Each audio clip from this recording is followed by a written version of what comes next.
For the past several months, I have been traveling across Canada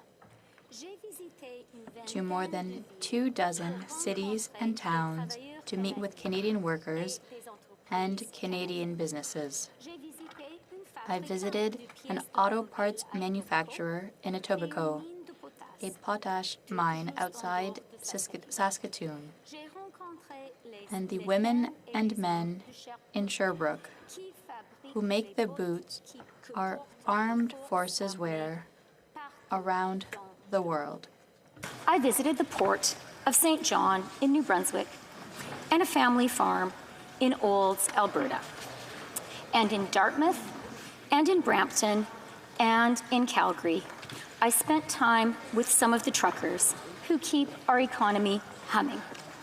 The Canadians I spoke to were all so proud of our country. They were proud of the hard work they do every day to feed Canada and the world, to build our cars, to send our goods to global markets, to raise their children. But they were also anxious about whether our future will be as prosperous as our past, and anxious about paying the bills today. And that's where I want to start, with the high cost of living so many of us, so many Canadians are concerned about. I know that it has felt like just one thing after another since COVID first reached our shores. We turned the economy off, and then we turned it back on again. Vladimir Putin illegally invaded Ukraine, and now we're dealing with inflation. These are related, of course. Global inflation isn't created by the decisions of any one government alone, but by the combined aftershocks of 2.5 years of historic turmoil. Inflation was 6.9% in September, after following for the third month in a row. That is lower than in the US, the UK, and the Eurozone. But for Canadians feeling the pinch at the checkout counter or when they fill their tanks with gas, it is still too high. This is a challenging time for so many of us, for our friends, for our families, for our neighbors. It's important, as both the Deputy Prime Minister and the Minister of Finance, that I'm honest with Canadians about the challenges that still lie ahead. Interest rates are rising as the Bank of Canada steps in to tackle inflation. And that means our economy is slowing down. It means there are people whose mortgage payments are rising. It means business is no longer booming in the same way it has been since we left our homes after the COVID lockdowns and went back out into the world. That's the case in Canada, that's the case in the United States, and that is the case in economies big and small around the world. Canada cannot avoid the global slowdown any more than we could have avoided COVID once it had begun infecting the world. But we will be ready. Indeed, we are ready. That's because for the past 7 years, our government has been reinforcing Canada's social safety net. We have improved many important programs and added some new ones, too.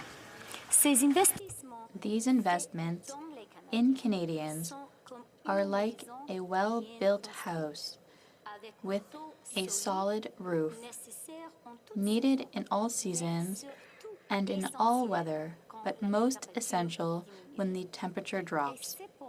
And that is why, as fall turns to winter, we will continue to stand up to those who would cut the EI and the pensions Canadians have been contributing to for their entire working lives and need today more than ever. It's why we created the Canada Child Benefit and why we are making childcare more affordable. It's why we enhanced the benefits that those who served with our flag on their shoulder depend on. It's why we doubled the Canada Student Grant to make it a little easier for all young people to go to college or university or to pursue an apprenticeship. It's why we enhanced the Canada Workers' Benefit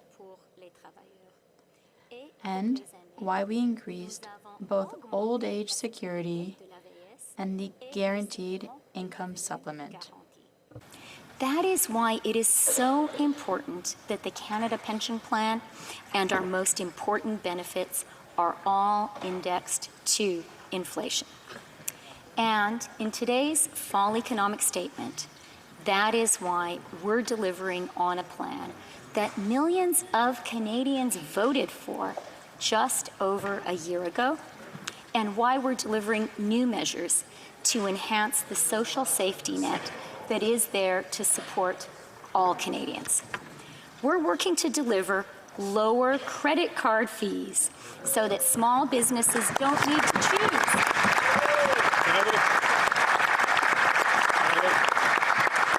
So that small businesses don't need to choose between cutting into their already narrow margins and passing fees on to their customers. We're taxing share buybacks to make sure that large corporations pay their fair share and to encourage them to reinvest their profits in Canadian workers and in Canada.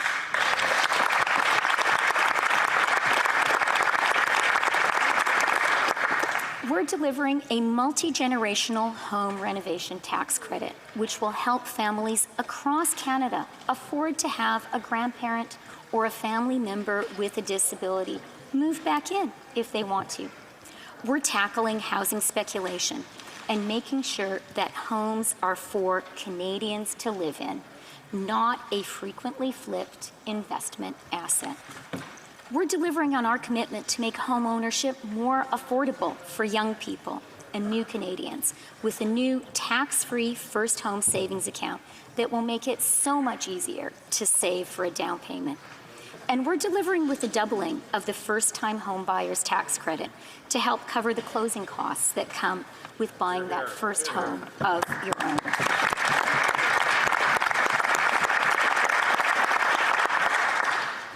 We are permanently eliminating interest on the federal portion of Canada student loans and Canada apprentice loans.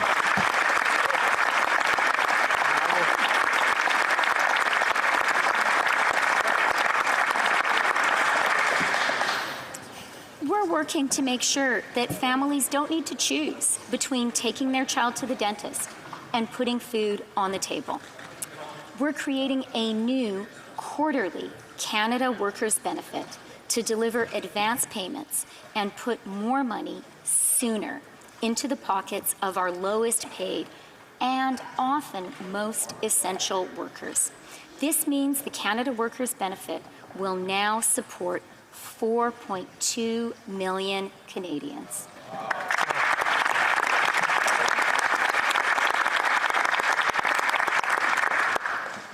We're providing hundreds of dollars in new targeted support to low-income renters. For the Canadians who need it the most, we are doubling the GST credit for the next 6 months. And I have some very good news about that.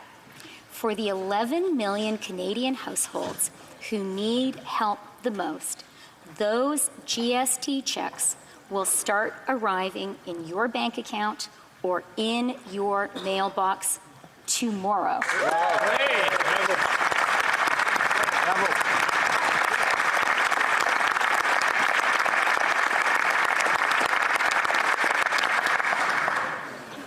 Nous doublons le crédit. And for the Canadians who need it the most, we are doubling the GST credit for the next 6 months. And I have some very good news For the 11 million Canadians who need help the most, those GST checks will start arriving in your bank accounts and in your mailbox starting tomorrow.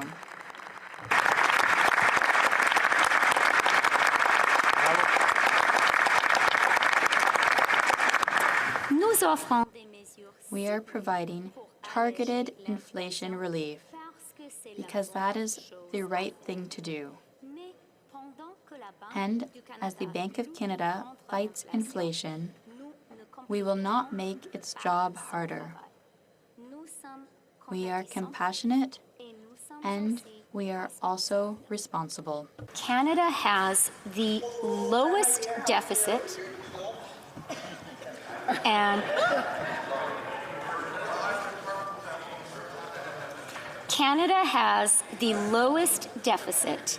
the lowest debt to GDP ratio in the G7.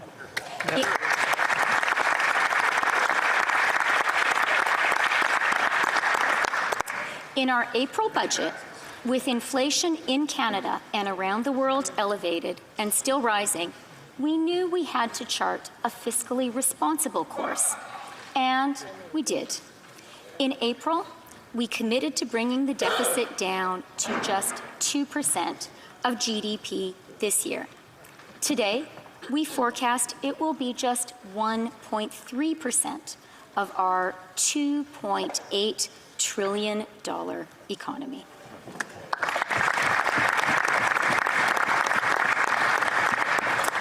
We can bring the deficit down today because our pandemic spending worked.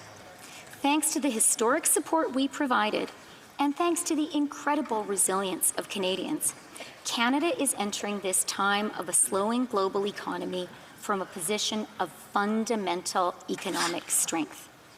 There are 400,000 more Canadians working today than before the pandemic. Our economy is now 103% the size it was before COVID hit. So far this year, Canada's economic growth has been the strongest in the G7, stronger than the United States, stronger than the United Kingdom, stronger than Germany, stronger than France, stronger than Italy or Japan. Thanks to that enviable economic performance, we're able to provide targeted support to the most vulnerable while still shrinking our deficit. In the months to come, we will be able to invest in the Canadian economy and to be there for the Canadians who need it the most, because we were responsible in April and because we are keeping our powder dry today. Canadians are tough, and the Canadian economy is resilient. And that's why we can all be confident we will get through this, just as we have gotten through so much over the past 2.5 years. In fact, there is no country in the world better placed than Canada to get through.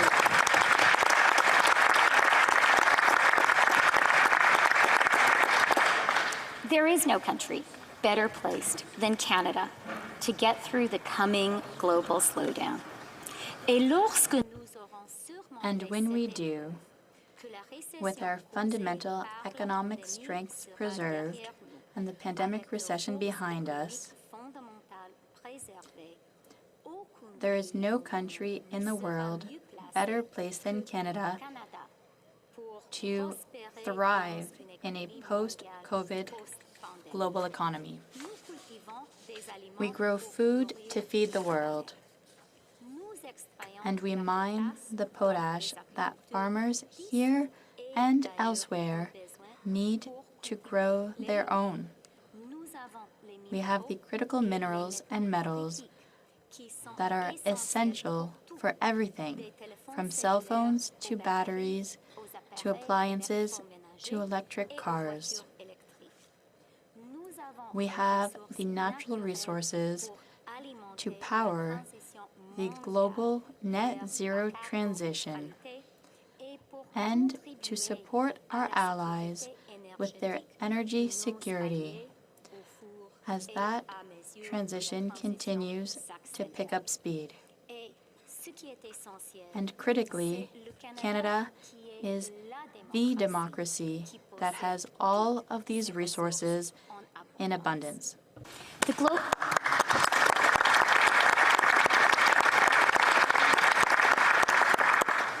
The global economy is at a turning point. We're entering an era of friendshoring, a time when our democratic partners and their most important companies are seeking to shift their dependence from dictatorships to democracies. That's why the Prime Minister and Chancellor Scholz signed an agreement in Newfoundland for Germany to buy Canadian hydrogen. That's why the United States has moved from a Buy America to a Buy North America policy on critical minerals and electric vehicles. C'est pourquoi That is why our Minister of Industry has been signing agreements with global car manufacturers and battery makers. A new one almost every day, it seems to me.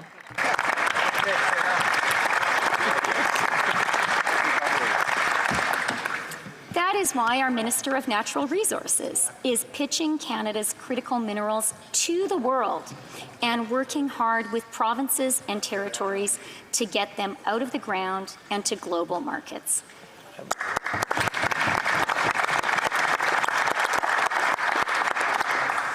Because the world knows Canada can build the electric vehicles of today and tomorrow. Canadians can mine and process the critical minerals that those vehicles, our phones, and our computers are all made of. And Canadian energy workers, the very best in the world, can make Canada the leading provider of energy as the global economy moves to net zero. Our allies are counting on us. And our government believes that this ongoing shift is the most significant opportunity for Canadian workers and Canadian businesses in a generation. Seizing this opportunity is what our April budget invested in. And it is what this fall economic statement invests in too. With major investment tax credits for clean technology and clean hydrogen, we will make it more attractive for businesses to invest in Canada to produce the energy that will power a net zero global economy. We are launching a new Canada Growth Fund that will help attract the billions of dollars in new private capital required to fight climate change and to create good jobs in Canada at the same time.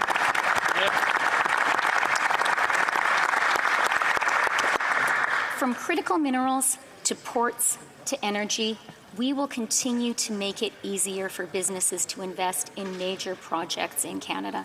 Projects with meaningful Indigenous participation, projects that meet the highest environmental standards, projects that will create good jobs, and projects that will allow Canadian workers to drive our economy forward.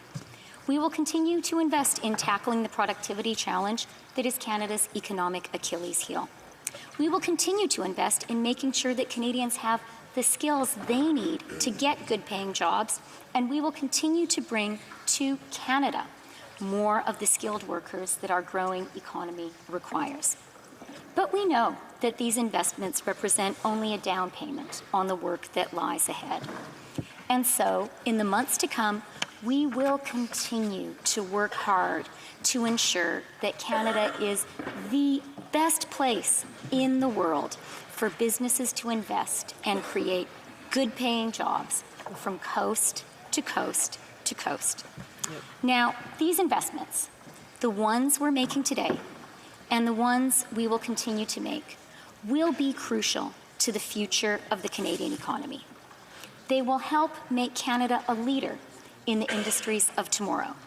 They will help to build an economy that is more sustainable and more prosperous for generations to come. But what matters most is what these investments mean for Canadians. If you're an energy worker in Alberta, investments in clean energy mean there will continue to be good-paying jobs for you and your children. If you're a young couple in Vancouver, more workers in the building trades means more affordable homes for your new family. And if you're an auto worker in Windsor, Canadian leadership on electric vehicles means you will build the next generation of the cars that have powered our economy for more than a century. Bravo.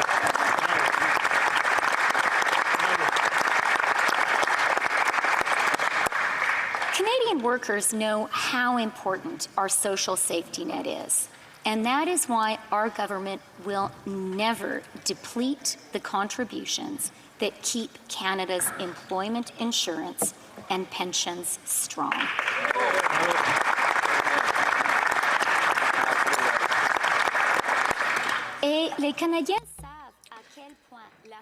And Canadian workers know how important training is to equip them for valuable, good-paying jobs. So we are investing in that as well. But Canadian workers also know that the single most important thing, the difference between managing to pay your mortgage and fearing you could lose your home, the difference between paying the bills at the end of the month and falling behind, is a well-paid, stable job, doing work that you are proud of with people who respect you and your skills. That's why our overriding economic objective during COVID was to preserve Canadians' jobs. And that's why today, what Canadian workers need is a government with a real, robust industrial policy, a government committed to investing in the net zero transition, to bringing in new private investment, and to help create good-paying jobs from coast to coast to coast. And that is exactly what we've been doing. And that is what we are continuing to do today.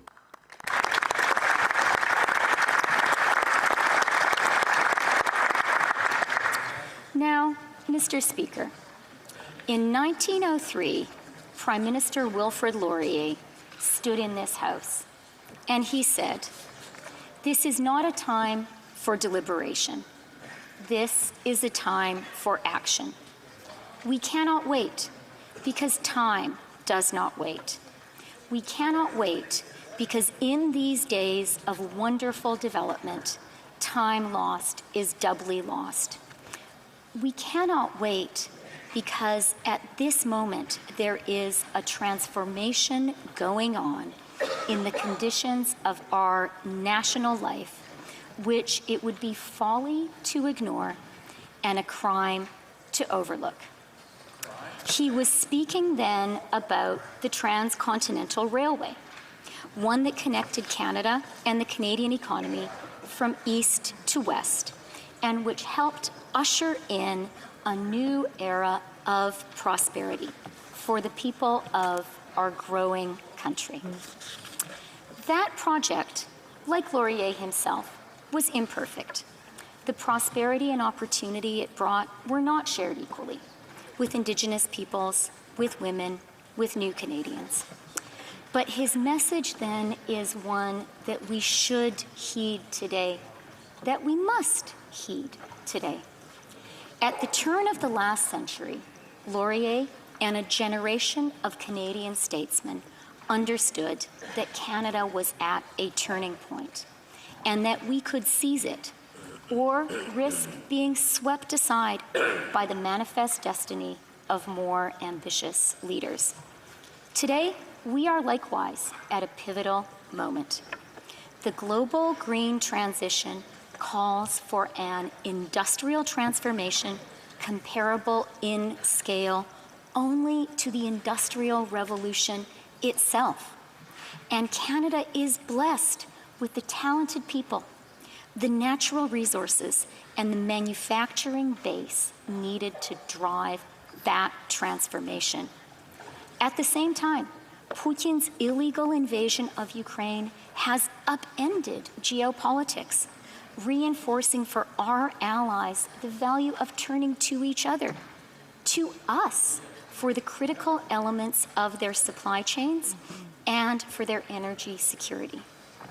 Together, these two great shifts represent a generational opportunity to build a thriving and sustainable Canadian economy.